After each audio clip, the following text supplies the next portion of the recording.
नमस्कार दोस्तों। नवरात्र का पर्व हमारे जीवन में नए उत्साह और उमंगों का संचार करता है। ये देवी दुर्गा की आराधना का समय है, जब हम अपने घर में कलश की स्थापना करते हैं और खेतरी की पूजा करते हैं।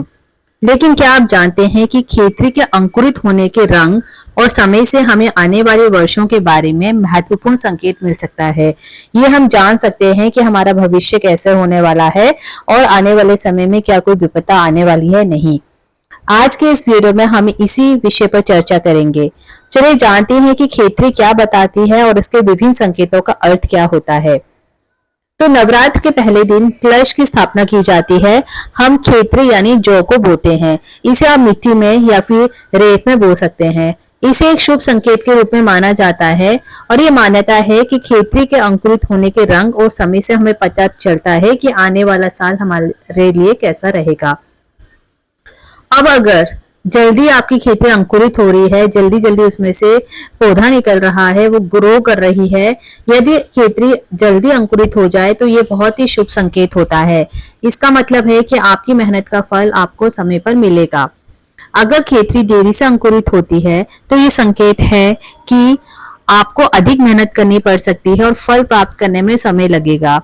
तो इसलिए थोड़ा परेशान ना हो, लेकिन आपको समय लगेगा, इसके लिए तो मेहनत आपको करनी पड़ेगी। अगर खेतरी जो ग्रो कर रही है, बढ़ रही है, उसका नीचे का रंग पीला है और ऊपर का हरा है, इसका मतलब है कि वर्ष के पहले 6 महीने कुछ कठिनाइयों का सामना करना पड़ सकता है, लेकिन उसके पश्चात सब ठीक हो जाएगा। इसके उल्टा अगर नीचे से हरा है और ऊपर से पीला, तो इसका अर्थ है कि माता रानी संकेत दे रही है कि शुरुआत आपकी अच्छी होगी, लेकिन हो सकता है कि उसके बाद आपको समस्याओं का सामना करना पड़ सकता है। तो इसलिए मेहनत करना शुरू से ना छोड़ें। लेकिन अगर आपकी खेती श्वेत है या हरे रंग में उगना है, या फिर श्वेत का मतलब है सफेद है, या फिर हरे रंग की है पूरी, तो ये सबसे शुभ संकेत होता है। इसका मतलब है कि आपकी पूजा सफल हो रही है और आने वाला वर्ष आपकी सुख समृद्धि से भरा हुआ होगा। अब लेकिन कई बार खेतरी जमती ही नहीं है, तो अगर खेतरी ना जम सके तो एक अशुभ संकेत होता है। इसका कुछ अलग अलग संभावित अर्थ हो सकते हैं, जैसे कि आर्थिक परेशानियां। हो सकता है कि आने वाले वर्ष में आपको कठिनाइयां हो सकती हैं, वित्तीय कठिनाइयां ज्यादा हो सकती हैं, यानी फाइनेंशियल प्रॉब्लम आपको आ सकती है।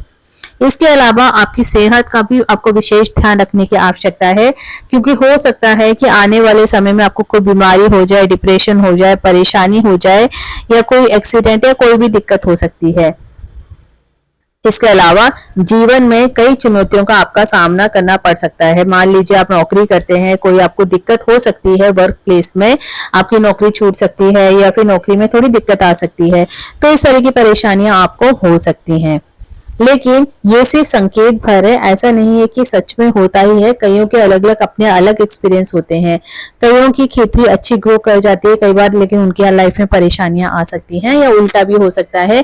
कई बार खेती ग्रो नहीं करती है, नहीं बढ़ती है, नहीं हरी हरी होती है, उसकी लाइफ में बहुत अच्छी अपॉर्चुनिटीज आ जाती हैं। तो लेकिन इसके अलावा आपको कुछ उपाय और प्रार्थना भी है जो आप कर सकते हैं अगर आप इस तरह की प्रॉब्लम से देख रहे हैं, आपकी खेती ग्रो नहीं कर रही है।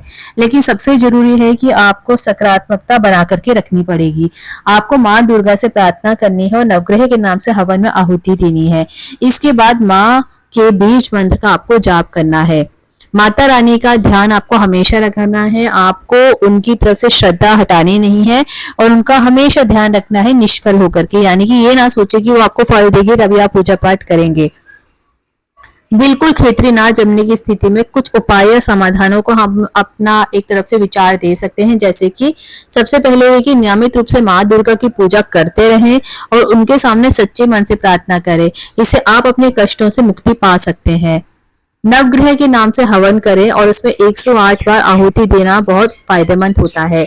यह आपकी सकारात्मक ऊर्जा को बढ़ाता है और शुभ फल लाने में मदद कर सकता है। इसके अलावा माँ दुर्गा के बीज मंत्र का जाप करें। यह मंत्र आपके जीवन में सकारात्मकता और समृद्धि लाने में मदद कर सकता है। आप इस मंत्र का जाप सुबह और शाम करें। फिर जरूरतमंदों की मदद करें या दान करें। यह ना केवल पुण्य का कार्य है, बल्कि आपके जीवन में सकारात्मकता भी लाता है। नकारात्मकता से जितना दूर हो सके उतना रहें और सकारात्मक सोच को ही अपनाएं। ध्यान और योग करने से मानसिक शांति मिलेगी। अपने घर और आसपास के वातावरण की सफाई करें। साफ सुथरा वातावरण देवी माँ को बहुत प्रिय है और उनका आशीर्वाद पाने में मदद करता है। नवरात्र के दिनों में विभिन्न देवी देवताओं की पूजा करें। यह आपके जीवन में सकारात्मक ऊर्जा लाने में मदद करेगा। इन उपायों को अपना करके आप न केवल अपने जीवन में कठिनाइयों का सामना कर सकते हैं बल्कि सुख समृद्धि भी प्राप्त कर सकते हैं। नवरात्रि के इस पावन पर्व पर देवी दुर्गा से प्रार्थना करें, उनकी कृपा प्राप्ति करें। आपने इस वीडियो को एंड तक देखा, इसके लिए बहुत बहुत धन्यवाद। उम्मीद करते हैं वीडियो इन्फॉर्मेटिव लगी होगी। चैनल को सब्सक्राइब नहीं किया है तो प्लीज सब्सक्राइब कीजिए, वीडियोस को लाइक कीजिए, कमेंट कीजिए, शेयर कीजिए, खूब सारा प्यार दीजिए। Thanks for watching.